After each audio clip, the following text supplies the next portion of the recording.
Hello, everyone. Welcome to the Psychology and Spirituality, a Bridge to a Better Life discussion. I'm your host, Marcia Trajano, and with me is my co host and the founder of this podcast like series of discussion, Jussara Korngold. If this is the first time you're watching this program, please note that our program called the Psychology and Spirituality Weekly Talks are based on the works by Joanna de Angelis, and they offer this space so that we can confront, compare, correlate, and expand spirituality concepts from a psychological lens, and with that, bring perhaps insights, tips, or even some real world advice that you and I can learn and be able to lead a better life. So today, Jussara Korngold, who's here with me, will discuss the concept that is quite central in Joanna de Angelis' work, which is the notion of what is to be versus what is to have, or even worse, what versus the other component of it, right, Josiah, which is what is to seem to be something we're not. So Joanna de Angelis' book, the title is The Integral Human Being, and it's going to be released very soon in English. It dedicates an entire chapter in this notion of shallow individuals, right? Those of us who are really not deep at all. But before we start our conversation, let me just recognize some of the organizations that are sponsoring this program. I'd like to thank the TV Mansão do Caminho, the United States Spiritist Federation, the International Council for the International, I'm sorry, the International Spiritist Council, and AMI Brazil. And for those of you that are here following us week after week, we thank you, and we also ask or suggest that you hit subscribe if you haven't already done so. If you'd like to know more about what we do, please check us out at www.spiritist.us.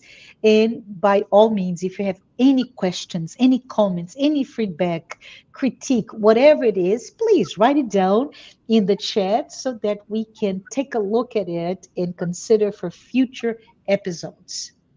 But I wanted to read um, Josada, a small paragraph, and I just want us to talk about it because it is an incredibly insightful paragraph to me. So Joanna de Angelis, in that book that I mentioned, says the following: an idealist consciousness is one in which general well-being predominates without the selfish impulses that work on behalf of immediatism. Absence of such a consciousness makes it difficult to achieve freedom. So, right there, we have almost yin and yang, right?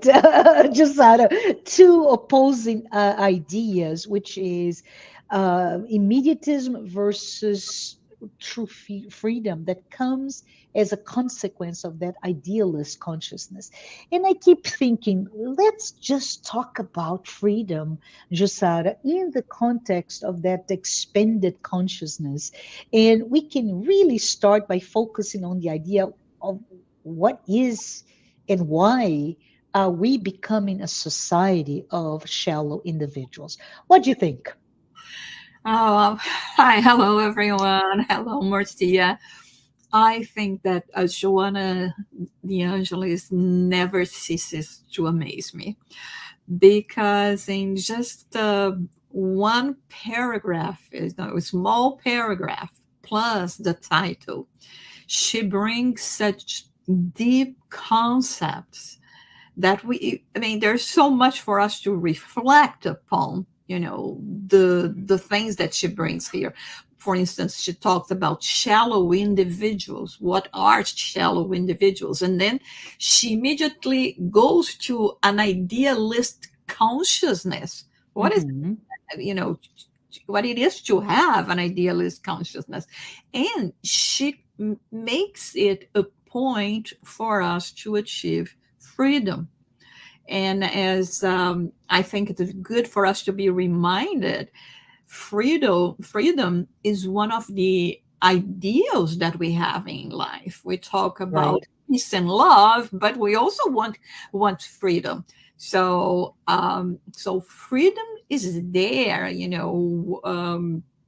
one of the pillars that supports, I think, the human being and the break of a good and a new human brain. So in this case, um, and you see, as long as we are going to be commenting on this chapter and the ideas that Joanna de Angelis brings to us, the first thing that comes to mind is, well, I think I'm a shallow individual.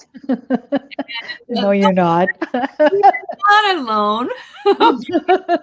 This is one thing that, she makes a statement saying that, very much all of us here now on planet Earth, considering the state of evolvement that we find ourselves in relation to the spirit hierarchy, we Hmm. are still, more in the phase of, infancy, going to preteen, perhaps Yeah. teenagers, some of us.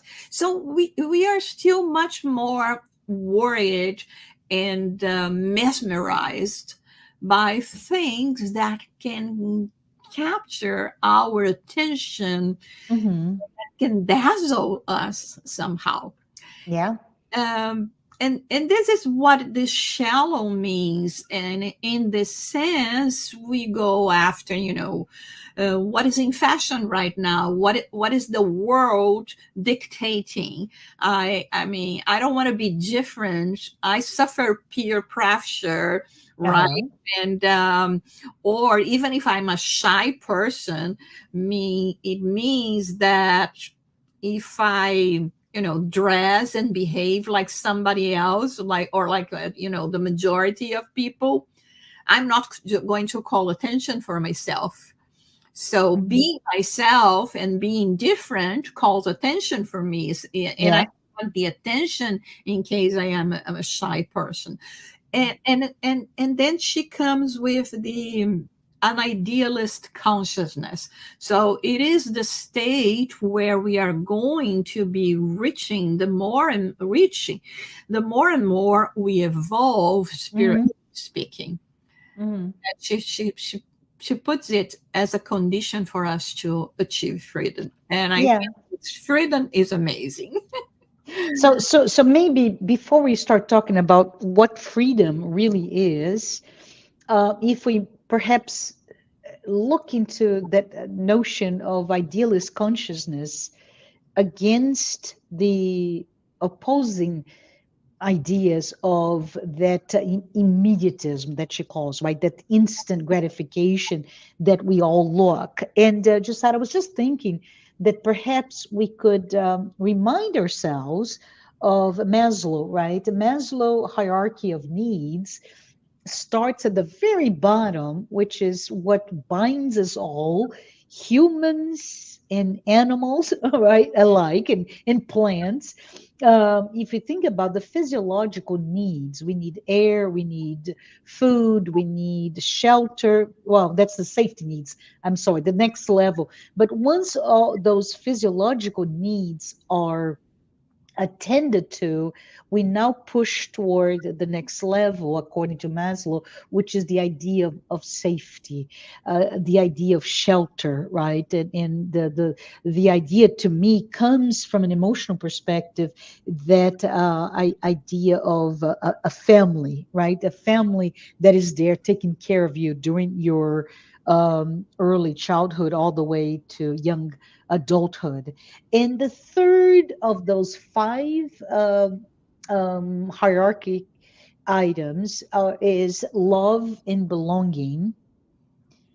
which then leads you to develop your sense of self-esteem and self-actualization. And somehow, Jussara, I keep thinking that we are so needy, and I call all of us, right now we are as biosocial animals, right? The animals that have a biological component that really needs the physiological and safety needs, but the social component of who we are is that requires us to be part of a larger organization, to feel love, to have a sense of belonging. But it's somehow, and I would love for you to talk a little bit about it. Somehow we get stuck in order for me to be loved and to be accepted, to have a sense of belonging to a larger community. I now need to not be who I am, right? And I need to do this by seeming to be something else. So when Joanna talks about being versus having, as well as being versus seeming to be, as two dichotomies that really are impediments perhaps to our real sense of freedom, because our real sense of freedom, based on what Maslow says, would be to achieve the next level, which is understanding and loving oneself, achieving that sense of self-esteem, and then self-actualization. What are your thoughts on why is it so hard for us to really feel good about ourselves, to love in ourselves? And because we're not there yet, we get stuck in trying to be what we're not, so that we are, in a very perverted way, somehow we are accepted. And Joanna says, not really. Right? Not really. You can do all that you want, but no, you only be accepted when you become who you are. But take it away. I thought this is a very interesting discussion here. You see, Marcia, there are so many angles that we can explore in Hmm. what you just said. For instance, when you were talking about the Maslow pyramid, Yeah. right? The way he presented to us in this five stage, of course, first for us to cope with the bare necessities of life, Hmm. Hmm. going up to what would be, this Hmm. idealist conscientiousness being that Right. Joanna de Angelis talks about. Hmm. It seems to me that we are, including extra levels in the pyramid. Interesting. Yeah. Uh, the way he envisaged is like this, the five steps. But, when we add something else, but now that I have this, I think I need this as well. Right. And then from that point on, you need something else. And it's like, us postponing maturity, our Interesting. growth, Yeah. right? Hmm. Assuming Hmm. responsibilities. And what is responsibility when we are talking about, the mortal spirit?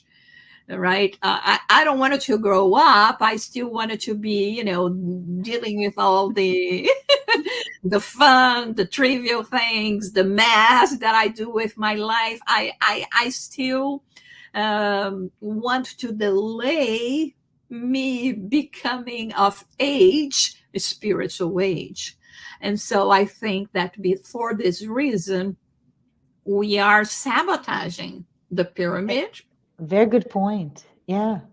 And and Procrastinating at best, right? At best, we're delaying or procrastinating yeah, achieving that self actualization, or in a more psychological term, would be our individuation, our process, which is, quite exactly. frankly, that's the theme of the book, The Integral Human Being, right? It's the idea that we have of, Hmm. things may not be that good, Hmm. but um, I am accommodated to this, to the scenario already. Yeah. Uh, why do I have to stir things up? Who guarantees me that, things are going to get better? Or, Right. we know that this, since you mentioned individuation, it is an individual process. And of course, Correct. being an individual process means that when we grow, when our interests shift to another side, Hmm. not necessarily our friends, acquaintances, other people will Hmm. be interested in following us. So Hmm. it means peeling off a lot of things that Correct. maybe, leaving behind a lot of things. It would be kind of, when I think about moving to a different country. Hmm. Um, I'm still me. I know that in a different country, I will have experiences that will help me grow, right, and learn things that I didn't have in my older country, in the other country. But I will have to give up things that I had there. Friends, family, and hobbies, whatever I did there, to go to a strange land, to go to a strange level. And this is a frightening experience. And it's a far frightening experience for the individual as well, although here is very clear, and Joanna de Angelis states this: unless you track this path, you will not find freedom, because you will be attached to things that are maintaining you where you are. And it is when we say, you said, Marcia, like, for instance, that we don't want to change. I'm even use it to my persona now. Right. I don't even know who I am anymore, because Can we I can we stop there? Because I think it's really interesting what you're saying, right? We number one, we identify ourselves with a created, right? It's an illusion, really, a created persona to meet what we think everybody else expects of us. So yeah. that's a illusion, but it's a creation of our egos so that we can function. So Mhm. what you said is super cool because it's like, why are we afraid? Do we really know what we need to do? So I wanted to maybe break down this discussion, if you don't mind, you, in Oh, two areas. First is your metaphor about leaving to move to a different country. Love what you said, right? You expand your awareness of what it is to live. If I talk about perhaps, and this is just pure fiction, but if I were to move, say, to a sub-Sahara region in Africa, my my needs would be very different than if I moved to, I don't know, some Nordic region in Europe. Very different climate, very different language, very different needs of your body, right? But most of all, we start to become expanding our awareness of our resilience, our ability to live and adapt to the others. But you said something very interesting, if I may repeat, which is we also give up a little bit of what we knew of ourselves.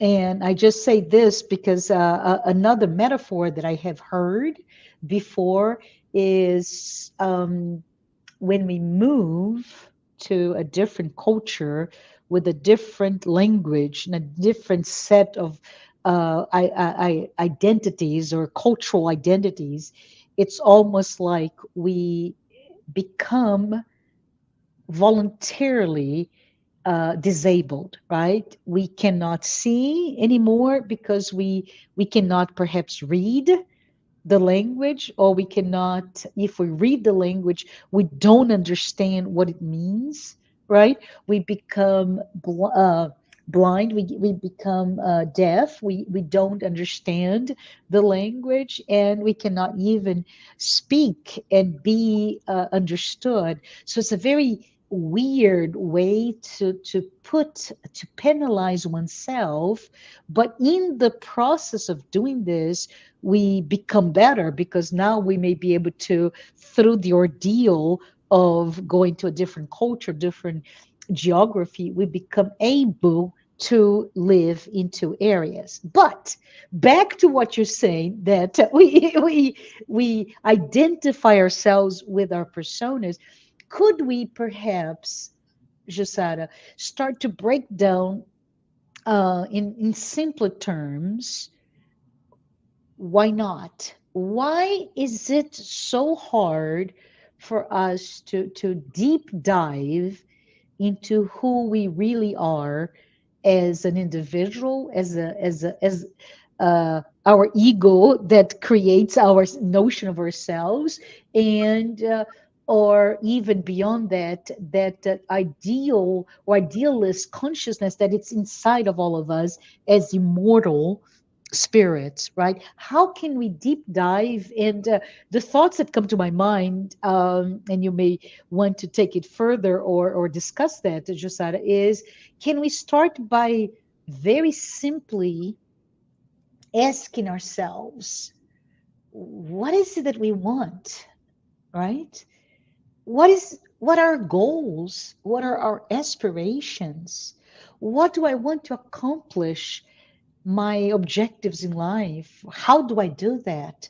How do I maintain the sense of integrity, the sense of ethics and morality based on what I know and based in this limitation that I created by my birth, my educational level, my cultural that I am part of.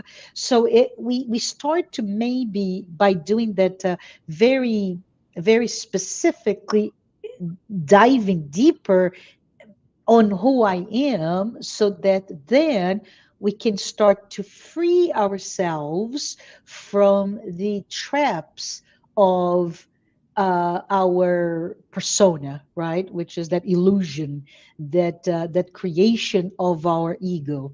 What are your thoughts? Again, there is so much to be said in relation to that. But one of the things is we may know what we want, Mm-hmm. but since our ability of knowing and seeing things in our level of involvement is still Mm-hmm. so restrict Yes. that we do not even know what to wish for. There is a phrase that was said Mm-hmm. by Oscar Wilde. He said that when the gods want to punish us, they answer our prayers.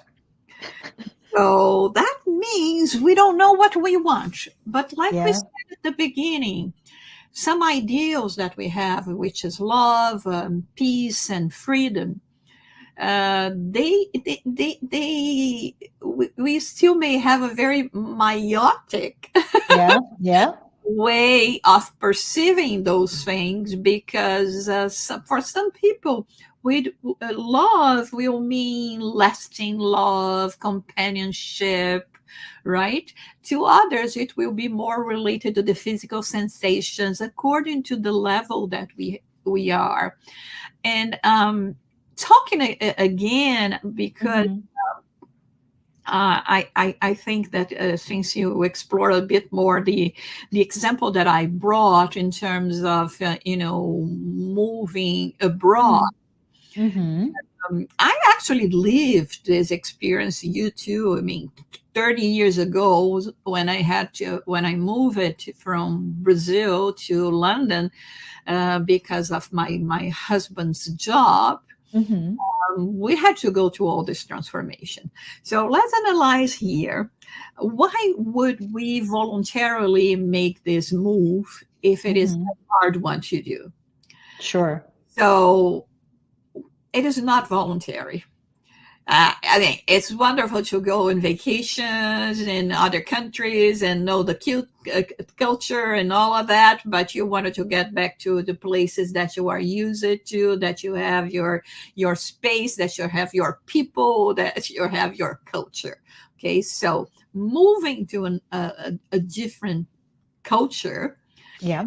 uh, it's especially if you're going to think that this is it's going to be forever. It has to happen in a way that you were pushed to do that. So there Mm-hmm. needs in this case, it was in terms of the career.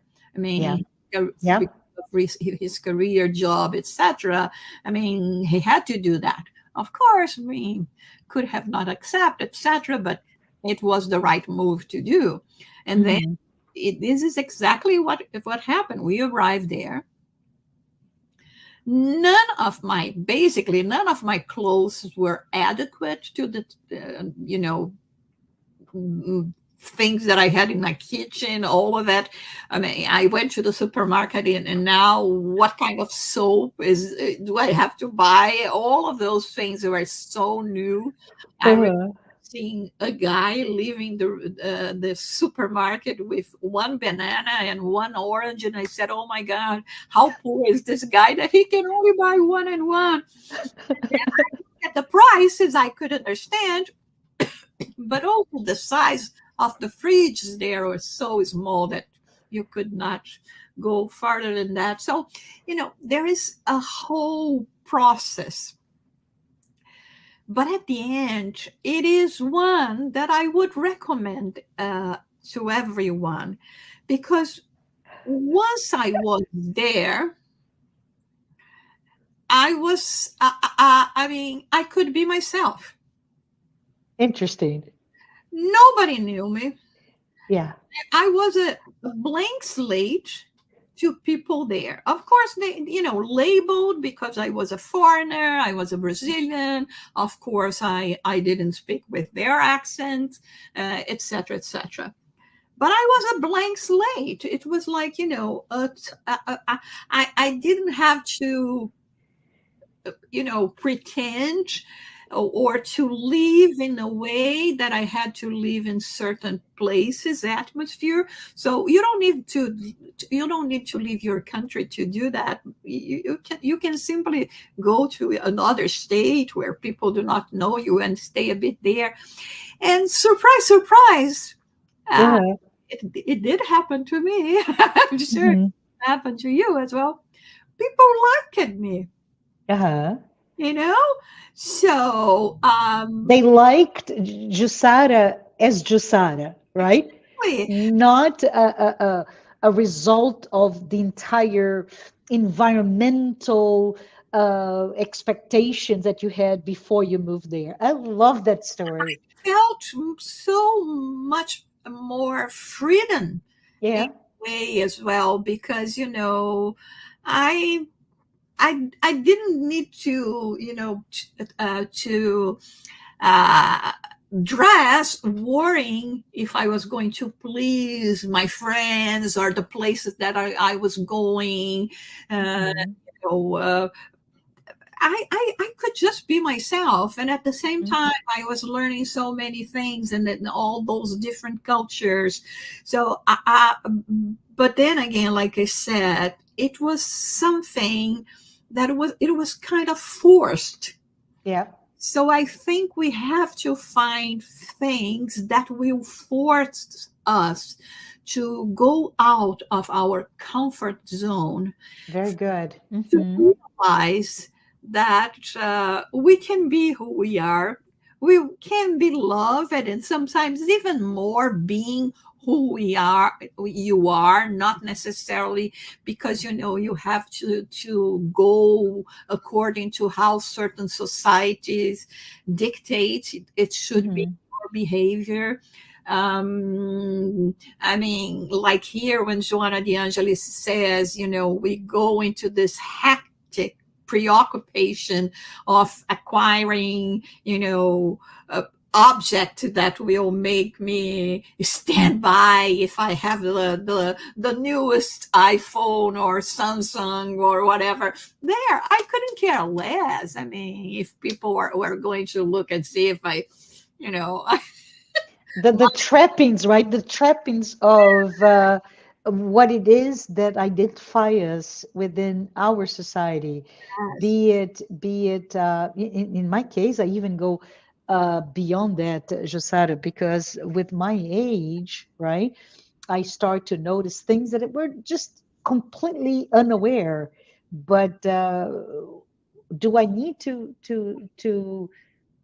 be stuck at a certain age group, right? Adulthood, but not maturity, to be Mhm. accepted.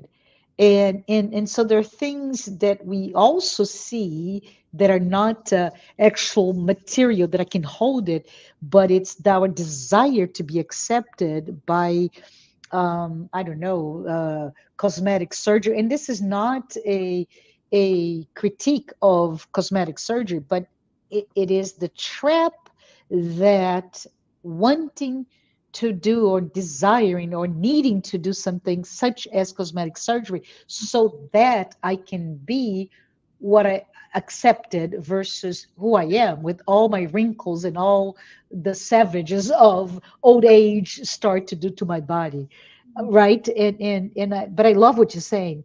I don't need this latest mobile device or the latest I don't know designer fashion items or whatever to identify who I am, because knowing who I am is the ultimate goal of what we should be looking for. Does And this make sense? yes, and then what happens is that when you stop worrying Mm-hmm. about, things Yeah, much, you have more time to think about what really matters, which is you. yeah.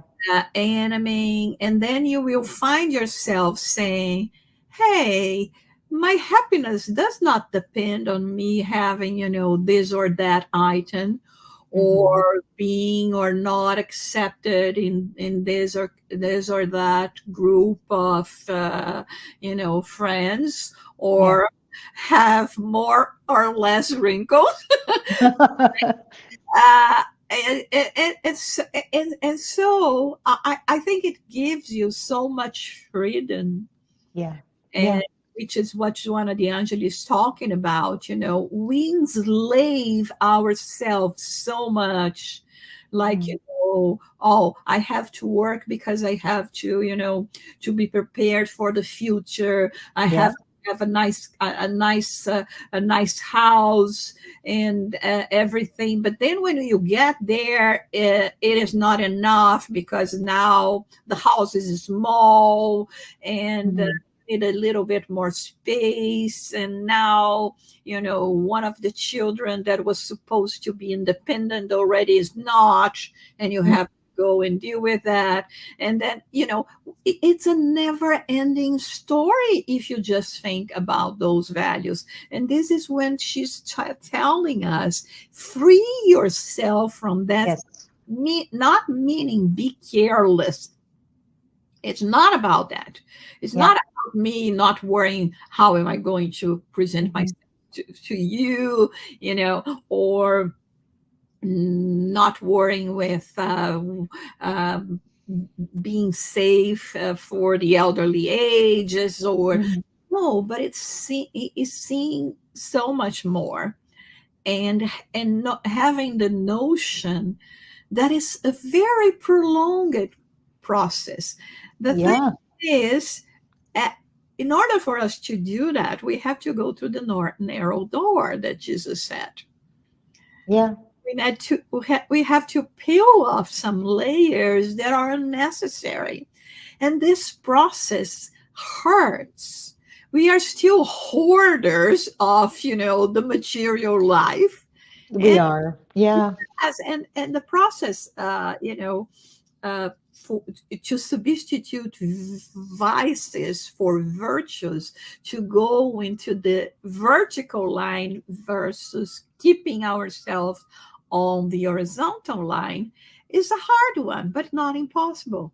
Can I add something else? Because you mentioned you reference the Bible, right? The biblical passage where Jesus mentions that we should take on the narrow passage, and I think if I go back to some of the concepts that Joanna spoke or wrote in this book, I love what she says that number one, right? So we're talking about not being shallow Mhm. in the perspective of, in order for us not to be shallow, we need to move away from this very material, right, very material life, which is a life where we're not consciously aware of all that we can be. So but one of the things that she says that I thought was quite interesting is the fact that, well, you cannot just flip the imaginary switch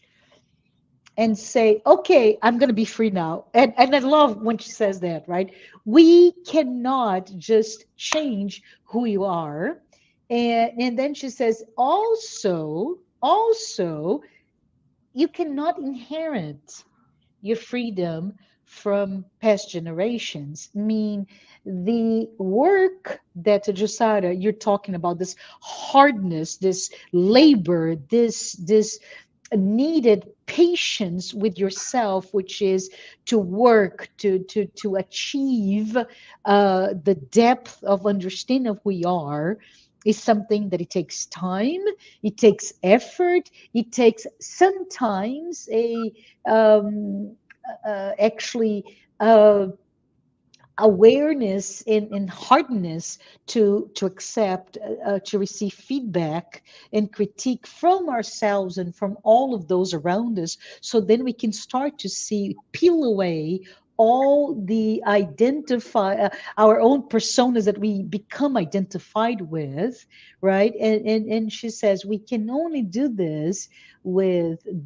a dose of patience, a dose of trust in the process, a dose of that disciplined perseverance to keep looking at it, not from a 10-year cycle or even a 30-year cycle or a whole lifetime, but as a set of lifetimes that we are part of as immortal souls, right? So it's all about a gradual ascent toward who we truly are.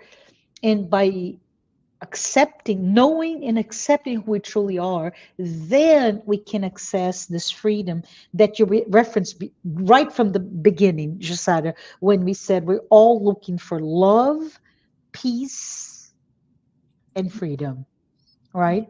I think it's very important. And back to the teachings of Jesus, right? We are confronted with this idea of the golden rule of loving our neighbor as we love ourselves, and the notion that do we even know what that means? Can we love ourselves so that we are able to love our neighbor, right? What are your thoughts, Yeah, just out of saying from Jesus that I love it as well, that talks about truth, that he says, know the truth and truth will set you free. very good, very right, yeah. And I always say, knowing the truth is not worrying about what is happening on on other people's lives. Hmm. Is not being worried about, occurrences that have nothing to do with you, but Hmm. knowing the truth of yourself, Yeah. to examine yourself. Who am I? Uh, Hmm. and I mean, I'm talking to myself. Uh, Uh-huh. there should not be the need for us to try to deceive ourselves. Hmm. And having said that, it doesn't mean that if we what we see is not yet what we would like to be. It doesn't matter. We will be getting there. The Mm-hmm. the first thing for us to accomplish that is actually the self realization, to understand what is going on. I'm not Mm-hmm. going to change anything that I'm not identifying as needing to be the change. But he also said, I am the path to truth and life. So Right. the path, meaning my examples, the way I lived my life, the way, like we saw that he was not a hypocrite when he was talking to, to the Pharisees, and he didn't change his way to please this or that crowd. Mm-hmm. And he had to face many. He had to face the Jews that accepted him, the Jews Mm-hmm. hated him, the Gentiles that thought that he was a burden in their ways because we're Mm-hmm. reducing their idols to just a piece of dust. The Gentiles that did not wanted to have anything with any kind of religious. So he was always himself, Mm-hmm. right? And he was always through to his mission and to the understanding of what one has to do. So I think that that question that you asked, Marcia, in terms of what should we do, what path should we take, is exactly related to that. To that, we have to be true to our ideals. Absolutely. Maybe Yeah. still the ideals of spiritual children, but those are the steps that are going to be taking us each time more to higher and higher aspirations that will Yes. finally lead us to feel what, the perfect state of freedom, of realization, of Mm-hmm. fulfillment, as Joanna de Angelis so often uses. Yes, we are still shallow individuals, but it doesn't mean that we have to be there. Yes, we do not inherit virtues, we have to work for them, but we can be placed Mm-hmm. in environments, in situations where we will find enough resources to help us in this journey. Like Absolutely. uh, Yeah. we are doing here now. If you're listening to us, of course, you will, start thinking about it. And so it is a tool that is put it in our way to help us in this process. So we have to go alone, but we can have a lot of help in the process. We just have to have eyes to see. Love it. Love it, Jussara.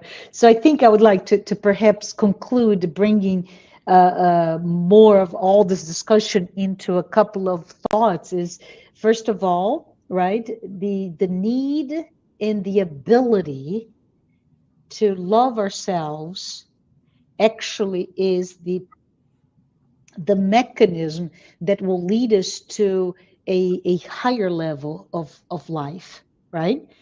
And when we do this, we actually reach this ability to become a, a idealist from a consciousness perspective. And because we are now no longer a shallow individual, we are able to rip the mask, right? Unveil the mask that we perhaps, and I say perhaps because I don't know, but perhaps we are carrying a mask that is a mask that betrays, I'm very sorry to say, but betrays a meaningless existence. right? That meaningless existence, perhaps, Josara, and I talked about this before. This is something that is very close to home, which is the traps of, for example, workaholism, right? Where we go from one goal to another, and we keep trying to look at life from a very tactical, very transactional, one thing after the other, instead of looking at from a very broad perspective, and looking at all the choices and the freedom that are given to us. But the choice should always, from a moral compass perspective, should always look for our true north, which is beauty, which is humanity, which is love. So, from that perspective, perhaps our legacy, not what we inherited from our parents, but our own legacy, is to walk that path in which every footstep will be a footstep that will carry lightness and will carry depth, and it will bring us peace, and bring us that ultimate freedom to be who we are. So the invitation here is for all of us, you and me, all of us, for us to remove the masks. And even if we say, I can't, I need to wear this when I am in situation X or Z, but let's look at it from a perspective that we should not identify ourselves with those masks, because they're just an illusion. They are often created to meet the appearances for that social convention that is not required. We should not have to go to London to be able to be who we are, right? And I'm so glad you went, Jussara. But let us think about what amazing achievement it is for us to be who we truly are, as we are in all of our humanity. And by doing this, we're able to open ourselves for that expanded consciousness.